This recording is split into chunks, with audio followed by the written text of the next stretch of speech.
everybody, my name is putu kanno, and me and my group is going to present about foreign market entry and international production.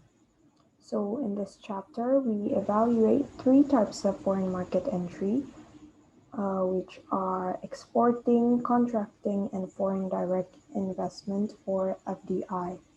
So trade and foreign direct investments are two of the main types of international economic activity.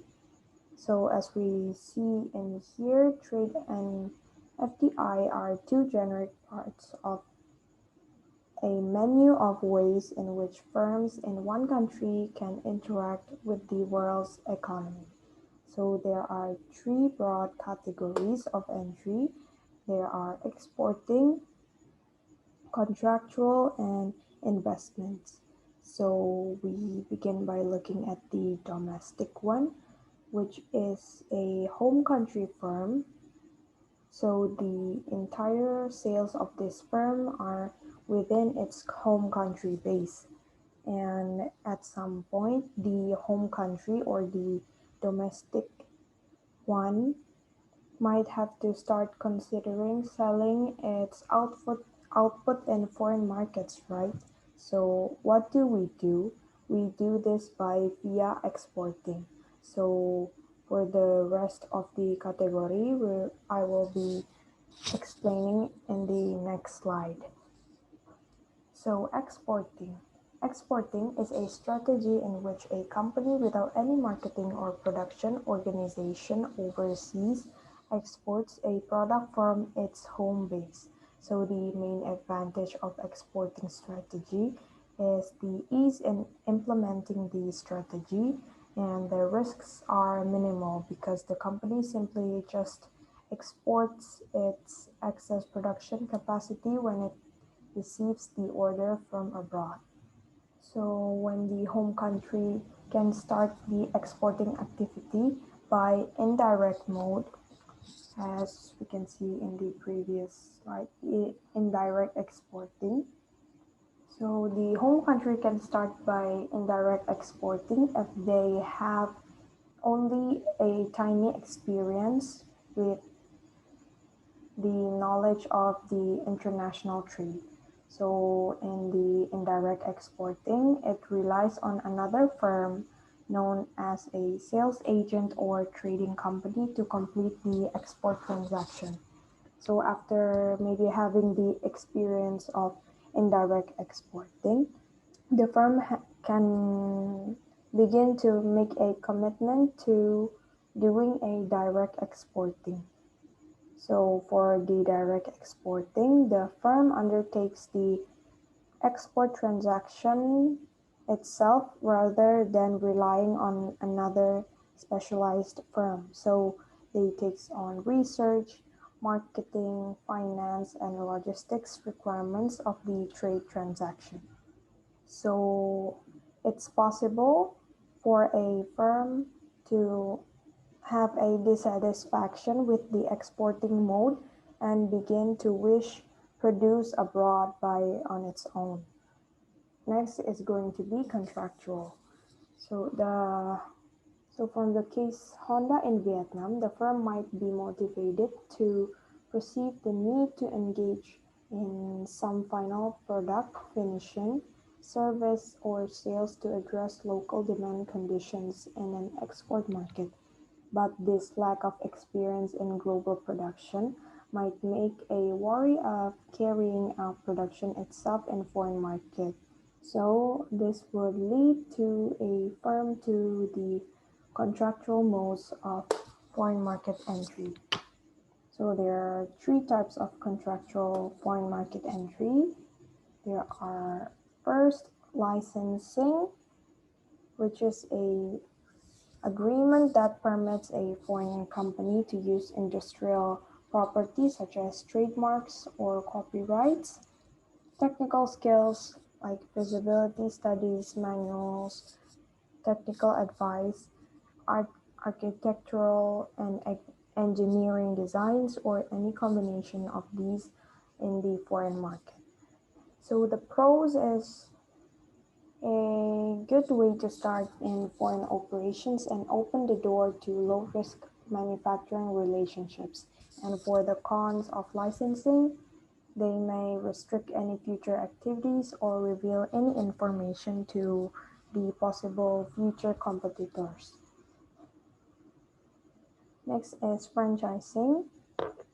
Franchising is when the owner of a business is providing a product or service assigns to independent people or for the franchises the right to market and distribute the franchisor's product or service and to use the business name for a specified period of time and under specified conditions. So the pros of franchising is a low cost, low risk mode of entry into a new market, which allows to use the cultural knowledge and know how the local managers works. And for the cons of franchising, as a franchisor, we are obligated to continue to support the franchise even after the initial one-time transfer of the property is completed. And the third type of contractual foreign market entry is subcontracting, but also known as foreign outsourcing and contract manufacturing.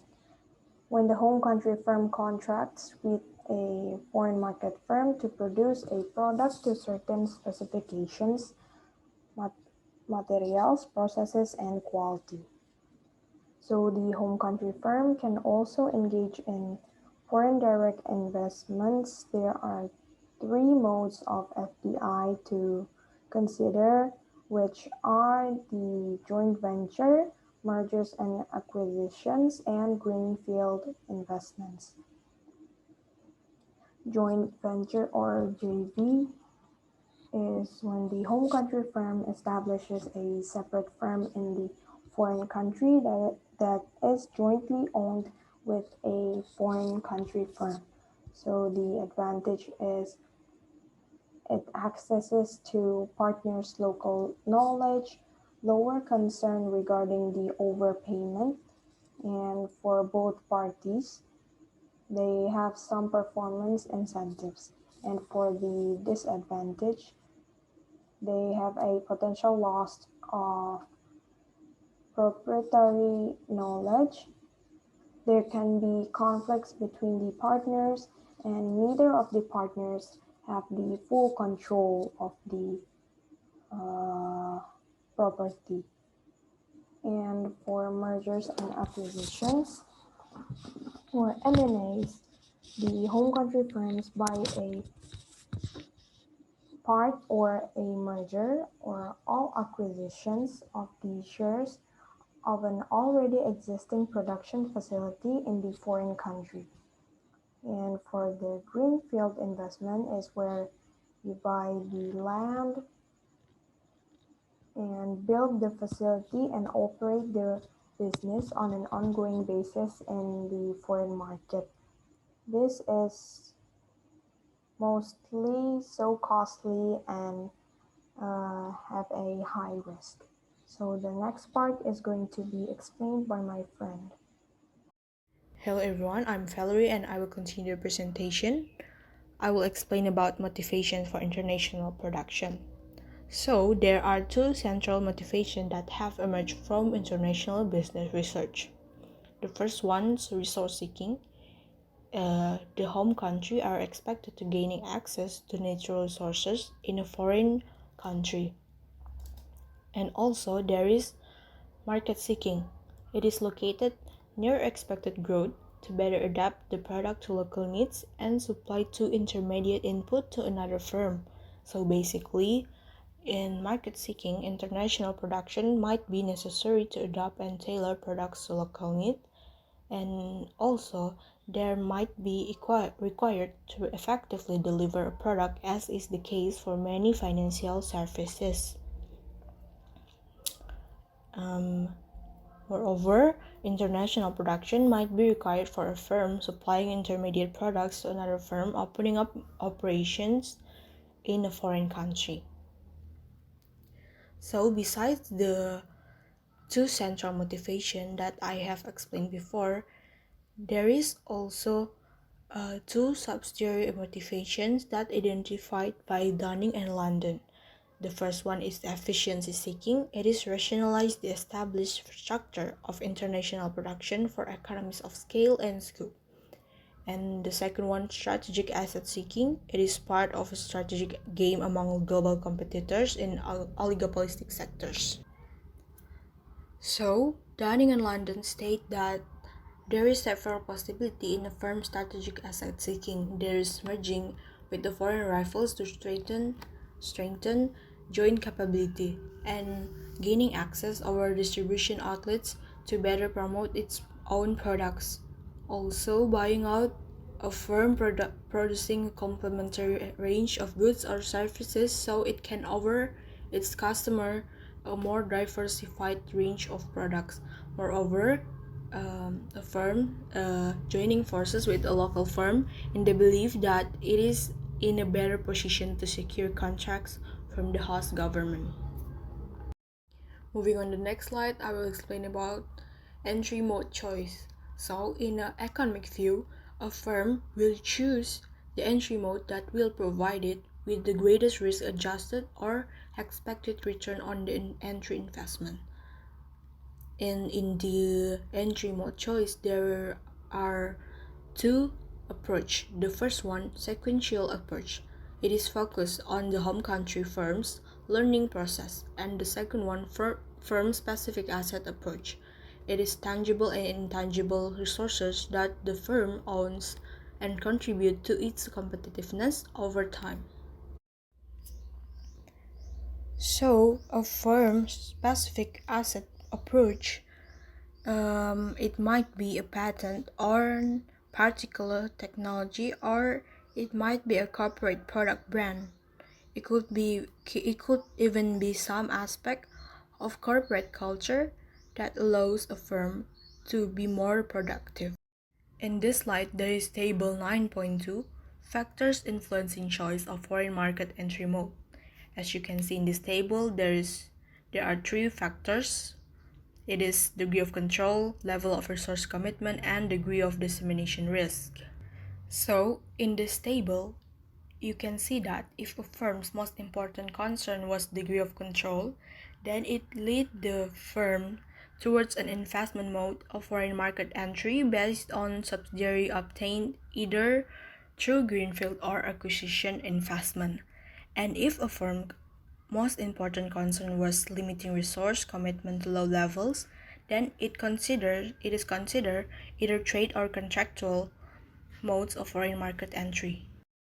Moreover, if a firm's most important concern was low degree of dissemination risk, then either trade or investment via a subsidiary would be the preferred mode of entry.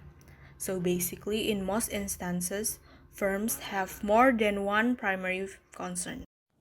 Hi, I'm Daniel, and I'm going to continue the presentation. So next, I'm going to talk about the rise of multinational enterprises and international production.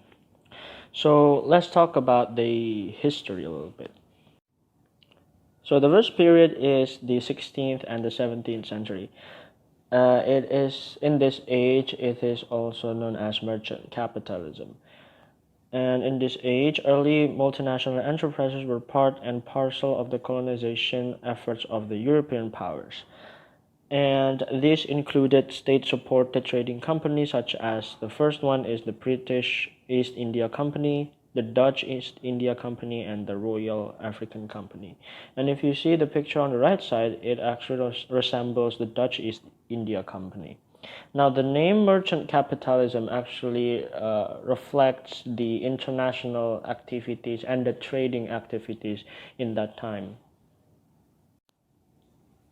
And then in the 19th century, it is also known as industrial capitalism. There was a rise of British based multinational enterprises operating in India, China, Latin America, and South Africa, which these firms were involved in mining, agricultural, plantation, finance, and shipping. So in this age, their focus was the procurement of industrial inputs and the promotion of manufactured export, often at the expense of host country economies.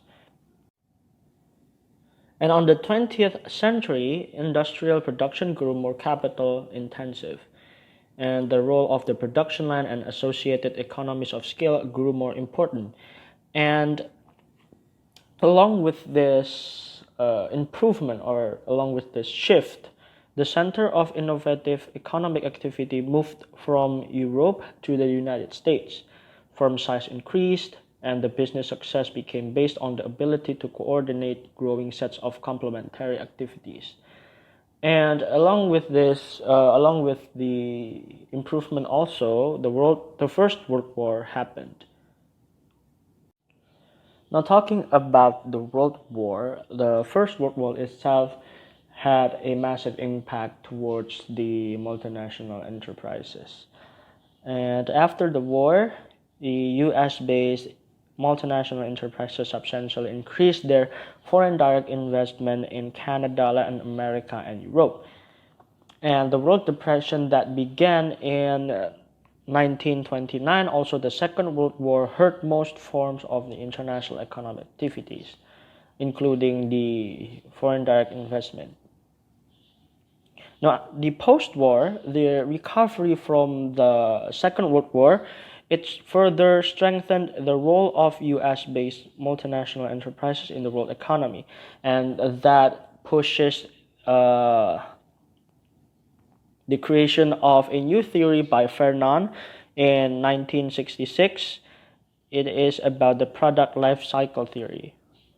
And later phase, the production can move to subsidiaries in foreign countries in order to take advantage of lower labor cost.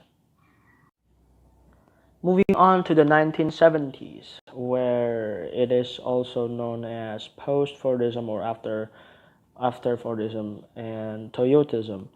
So this period brought another new change in the global production. So there was a rise of an industrial output and mostly in East Asia countries like Japan, Taiwan, and South Korea. So in this Toyotism era, economies of scale were replaced by flexibility as the progressive element in manufacturing. This is also thanks to the development of information and communication technologies. So this era is basically more modern than the previous era. They use information and communication technologies. Okay, so now we're going to talk about the rise of FDI. It is also one of the development that was following the industrial output development, and mostly in East Asia countries. So here, let's see the table on the right hand side. It shows the leading sources of world FDI in percentage for outward stocks. So as you can see on the table, in 1960, the United States dominated the global FDI. And then in 2008, it declined. I think it's about 20% from the 1960. So in this table here, there was a trend that happened in that time. It is called the rise of third world multinationals, and it's about increasing FDI by multinational enterprises with home bases in developing countries. So observers began to take note of this trend beginning in the mid 1980s, when the share of the developing world in global outward stocks was only 3%. Right. So this trend reflected the fact that developing countries began to relax restrictions on FDI capital outflow. So they started to accept FDI in their countries, in the developing countries. So next we have another table here that shows the leading destinations of world FDI in percentage of global. Also, this is for inward stocks. So as you can see there on the table, we can see that USA became the leading destination of global FDI, and the United States plays an important role with 15% of global stocks in 2008. So the interesting fact here is that the developing world plays a more constant role. As you can see from the year of 1980, the developing country actually has shown some progress, but not too much. And if you see the country that shows the most development other than compared to the other is China. China has emerged as a new destination, increasing its share from 0 to 3% in 2008. So, another interesting fact is that the poorest countries of the world, however, are largely left out of this process. So the conclusion to all of the explanation is that the economic activity of international trade tells us about how the progress was vast and became better and better along with the existence of technology, and also how developing countries could start competing in the international economics with the foreign direct investment. So I think that's all for my presentation. There wasn't any calculations or anything, so it should be easier to understand. And yeah, thank you for listening.